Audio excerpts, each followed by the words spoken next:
Half-Life Alyx Levitation is a mod of the VR title Half-Life Alyx. Its first trailer came out just over a year ago and it quickly became one of the most anticipated VR mods arriving this year. You may already be familiar with the main people who are the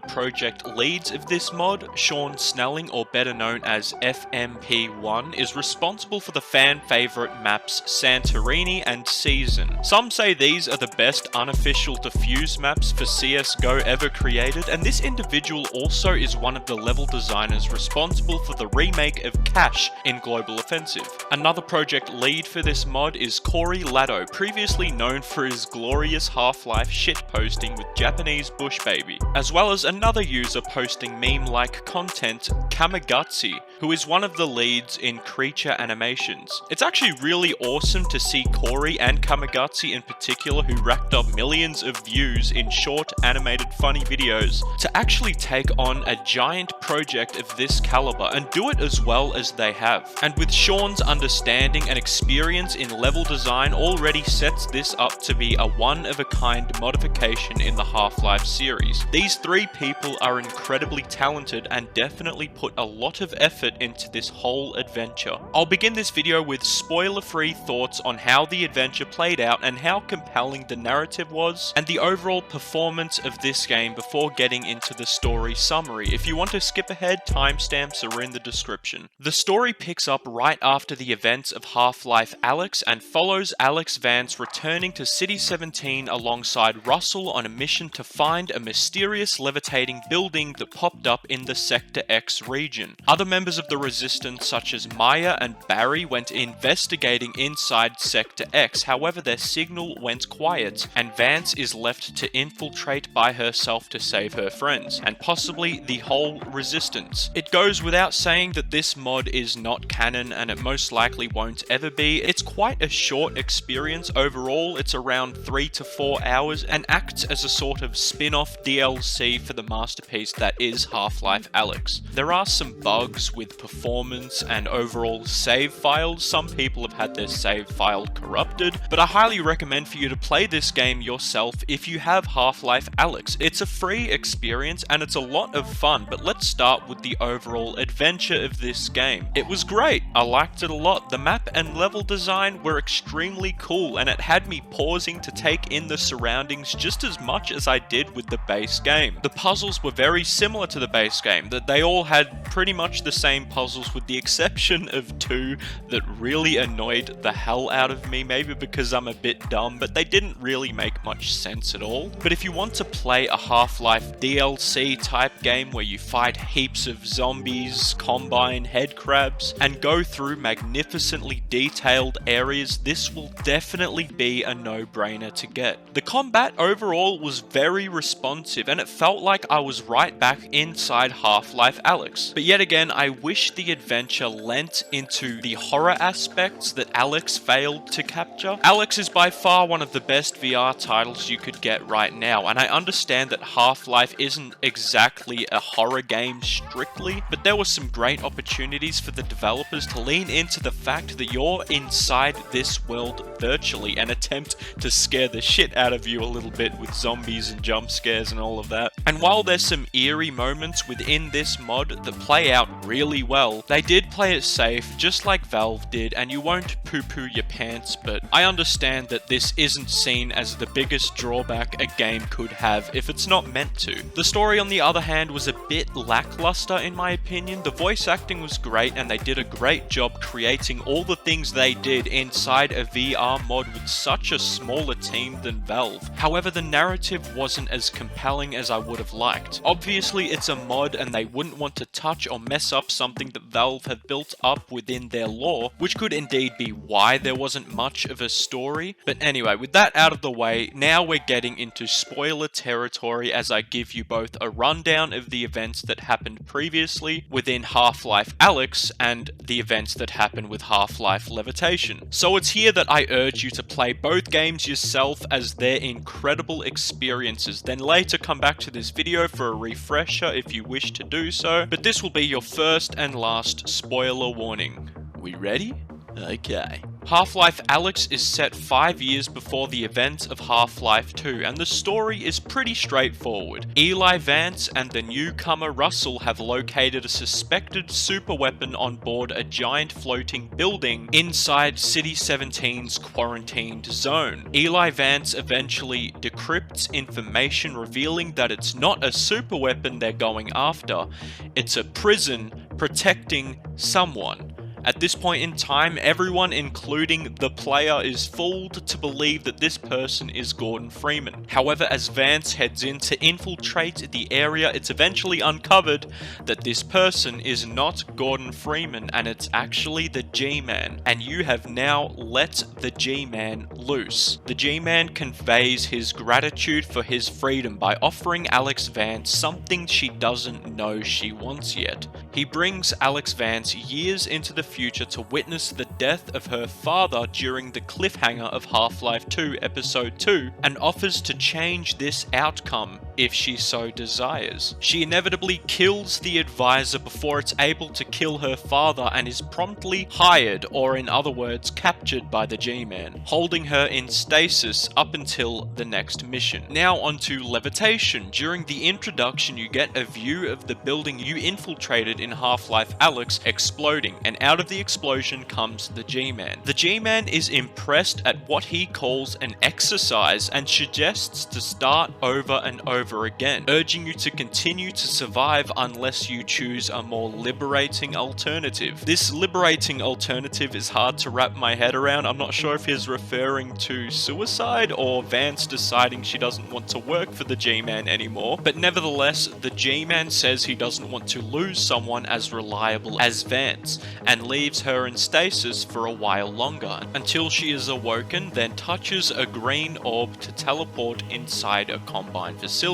It's here she touches another green orb to teleport onto a floating Zen-like structure with a building atop the hill and 2 series of televisions for Vance to get information from. Russell appears on the first screen and sets up the story for Levitation. He reminds you that Barry and Maya have disobeyed their orders and went investigating the giant levitating building inside Sector X, which is now a job for you alone, seeing as Vance is the only person who has made it in and out of Sector X alive. It's here I want to stop and pause on the tone of this opening section and how well the devs made this work. They've not only set up the scene for what has happened, but what is about to happen in a very visual way that worked very well inside VR. Not to mention the design of the landscape already completely blowing me away. The second television you come across is being broadcasted from inside Sector X from Maya and Barry. Maya informs you that every rebellion outpost has been turned into a graveyard, and the Combine are actively lifting all the bridges up in the air and filling everything below with bugs to eat humans, antlions. Barry and Maya can't stand back and watch this happen, and lets Vance know that they're heading in themselves to try and put a stop to this. After viewing both of these televisions, you're prompted to teleport away by touching another green orb. However, before you do, you get to see another gnome from Half-Life 2 Episode 2, and you can throw him off the fucking cliff for unrivaled PTSD. The next location is a clock tower, and when you reach the top, you're able to grab a handgun and turn a cog before Russell radios in and lets you know he's picked up your signal and is taking the metro to come and find you. After a while of exploration and puzzle solving, you make it to the top of another building where the sirens go off and the announcer throughout City 17 asks for you to be sterilized, and it's here that the Combine are officially after you for the first time. You come across a Combine who executes a civilian, and it's here that your first conflict pursues. The combat feels a lot harder than Half-Life Alyx, I'll definitely say that, however it still felt as fluid and responsive as the original installment. This whole section is visually amazing. It reminds me a lot of Half-Life 2's A Red Letter Day and Half-Life Alyx's Entanglement episodes, but yet has some details that are uniquely their own. It was at this point that this whole experience felt like a true DLC to Half-Life Alyx, and started feeling guilty that I was playing this for free. But nevertheless, you make your way through City 17 and inside the metro tunnels where you reunite with Russell, and he hands you a very useful shotgun. After engaging with another Combine soldier himself, Joey Bracken did an amazing job at encapsulating the character of Russell, who was originally voiced by Riz Darby,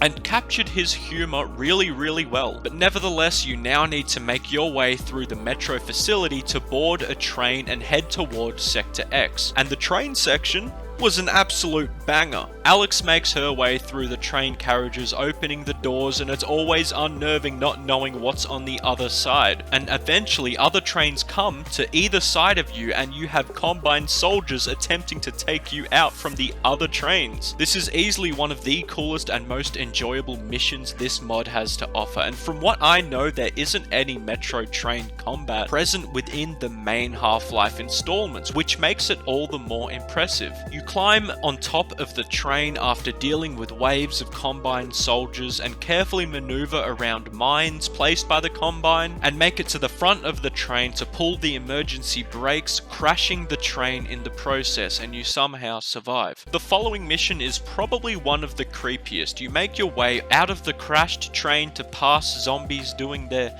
usual zombie shenanigans. Eventually you find a key card that lets you continue on your mission, and you have to use a flashlight to be able to see anything, and it's pretty eerie, I'm not gonna lie. But there were no jump scares. I mean, there was some jump. I'm a pussy, but there were... Yeah, anyway. This is where Russell informs you that he's taken over the entire Metro PA system, then asks, "What's that loud, menacing noise?" Ladies and gentlemen, boys and girls, Jeff is somehow back and ready for round 2. Now you need to run away from Jeff and make your way down the stairs to parkour around the destroyed facility, but Jeff is right on your tail. Jeff was easily one of the more controversial enemies and overall sections in Half-Life Alyx, so it's ballsy that they brought him back. However, props to them, they didn't drag this out for as long as they did in Alyx. You coerce him into breaking down a door and need to find 2 power cores to open the next exit. Not gonna lie, this section was pretty easy, but pretty annoying as well. The whole room was filled with closed lockers, and you needed to open every single one to find 2 of the power supplies. However, for some reason, Jeff felt extremely dumb during this section, and I didn't even get caught by him once. Even though there are gas areas where you cough and every time you open a door it actually creaks for Jeff to hear, he was extremely easy to evade and hide from. But eventually you make your way out and guide him to his death. Again, still don't know how he survived the first time. Anyway, you eventually head down to Pleasantville, where you will inevitably come across an area full of toxic splooge. And man, does this area have a bullshit puzzle. There's one area in particular that myself and a lot of other members on the Steam community thought they were completely soft locked in. You head into this section and find yourself trapped in a room needing to find a power cord to open it back up again, and there's absolutely nothing on the floor or any of the barrels. I reloaded the save, did some other things, thinking I may have left a power core behind, but when I entered the room again, there was nothing I could see around me that looked remotely useful. Then I shot a barnacle. And it was inside the barnacle. The barnacle's long dangly thing wasn't even there. Fuck. This is a shit puzzle. I'm dumb. It's okay, I'm done. But aside from that, there's the return of the revivers, or also known as runners or lightning dogs. And I like these enemies, they provide a lot more of a challenge than your standard Zen enemy. And overall, this was another well-designed map, apart from the barnacle puzzle. However, the next section was also another mind-boggling puzzle too. This just took way too long to do. I just kept guessing and listening to the sounds for the correct order to stop the fan. However, it was just too much of a halt to the momentum. This could boil down to the fact that I'm dumb. I'm maybe a little bit dumb, but regardless, I found this annoying. But after this, Russell informs you that there was a resistance map that located a control room nearby. So you head through this yellow-themed contaminated area past a sign that says quarantined zone. So you know that you're getting closer and closer. And I don't know what it is about this contamination tunnel, but the vibe was really, really cool. That's the best way I could describe it. I do wish that there were more long tunnels like this and perhaps zombies or combine that were like in the middle of the tunnel or something. But when you head to the end and drop down to an elevator, you're greeted with a not so pleasant surprise. A Strider. And the G-Man's there too. I will take a moment to say this right now. You see the G-Man everywhere, all the time. While I thought this was cool at first, because there were definitely moments within Half-Life 1 and 2 where he can be seen in the background, talking to other scientists or watching your every move, he was right up in your business all the time within almost every single chapter, and it got a little bit too repetitive. But nevertheless, you fight your way to the control room in yet again another great map and turn on the machinery to give the Strider a little bump on the noggin. And yeah, I'm not gonna lie, it was a bit anticlimactic of a boss fight, if you can even call it a boss fight, but the layout and attention to detail in this whole mission definitely makes up for it. Turning on the machinery has opened a doorway towards a Combine teleporter, and Russell suggests for you to use this to teleport to Barry and Maya in Sector X. But after turning on the controls and a Combine transportation unit heads your way, a Vortigaunt is revealed to be inside.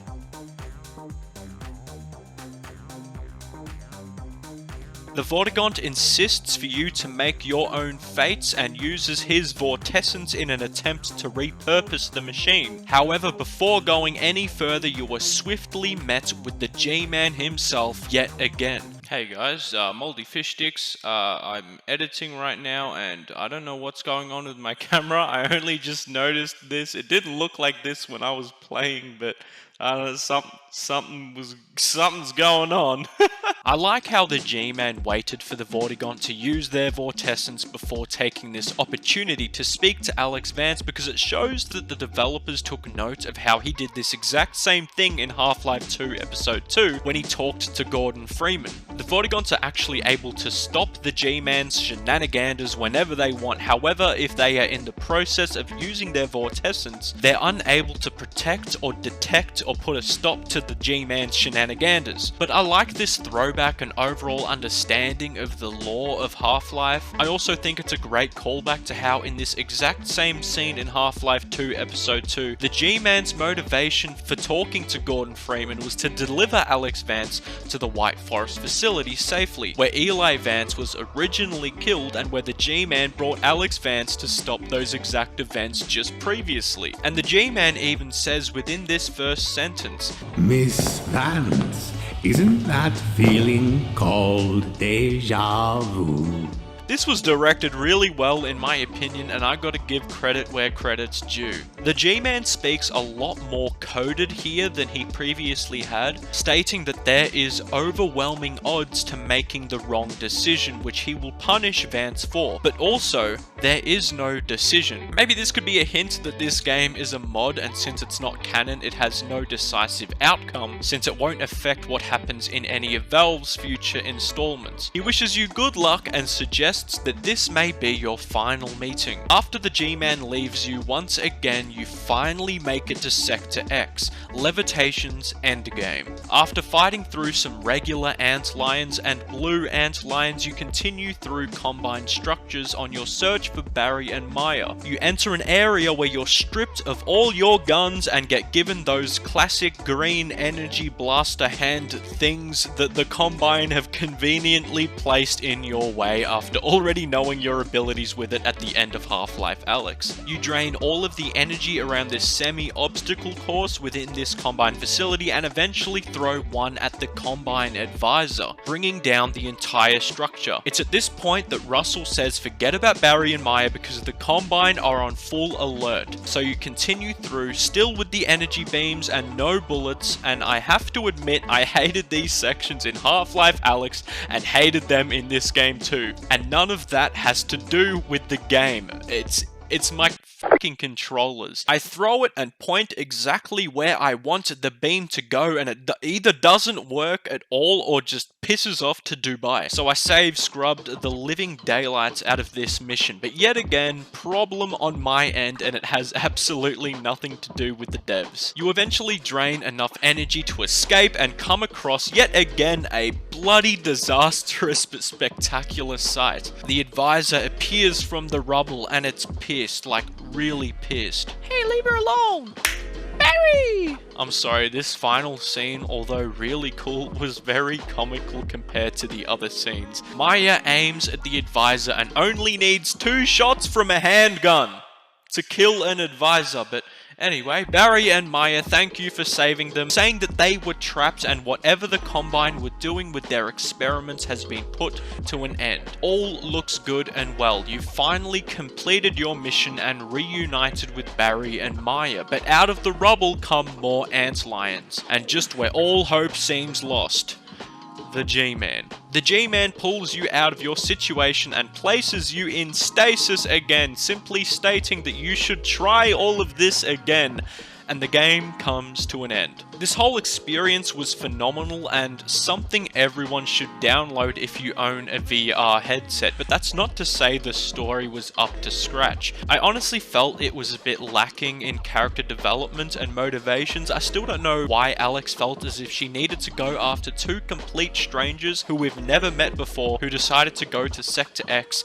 against their orders. And it seemed like it was all for nothing in the end, as the G-Man pulled Alyx out of the area when they finally reunited, and we didn't get to see what the Combine were exactly doing in Sector X or why Maya and Barry were so interested in this building in particular as to risk their lives in it, but the story itself wasn't the main takeaway from my experience. It was the whole adventure. The sound, the pacing, and level design were nothing short of incredible. I didn't address every single map in this summary because every single map was just amazing. I was left speechless at some of the levels inside the cities, the Combine structures, and Sector X. There was not a single dull moment where I wasn't shocked by the visualizations, at times even more so than Half-Life Alyx's main game. Granted, there is a lot of bugs that people have been talking about with save files and levels not loading properly. Often people will need to load the next chapter, resulting in all of their guns and upgrades being banished to the Shadow Realm, but personally I didn't encounter anything game-breaking like that. There was one instance where I could look around a wall and see through it, and one moment where I simply had to restart because I couldn't move or look around, but overall, if you're looking for a mod that has the same general feeling as Half-Life Alyx, this is a must-get mod. I do wish it was a little longer and perhaps lent into more of the horror elements. However, I understand that building a mod like this and making everything work inside virtual reality is not an easy undertaking, not to mention how small the team was for an experience of this caliber. And during the final credits, the devs actually thanked you, the player, in the credits, which is always great to see. I just like small touches like that, especially since they aren't getting money from each download. FMPONE, Kamegatze, CoreyLaddo, Yanzi, McMessenger, Paradox, and John Co SFM all did an incredible job, including all the voice actors that played their part in this adventure. And I'm very, very excited to see what they are able to do in the future, because this is some of their first full mods. Ladies and gentlemen, this has been Mr. Moldy Fish Stick, and that will wrap up this video. If you liked this video, be sure to leave a like and consider subscribing if you wanna. This channel just hit 1,000 subscribers,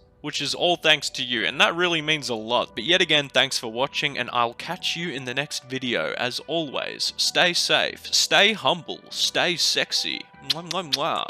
Suck your nipple.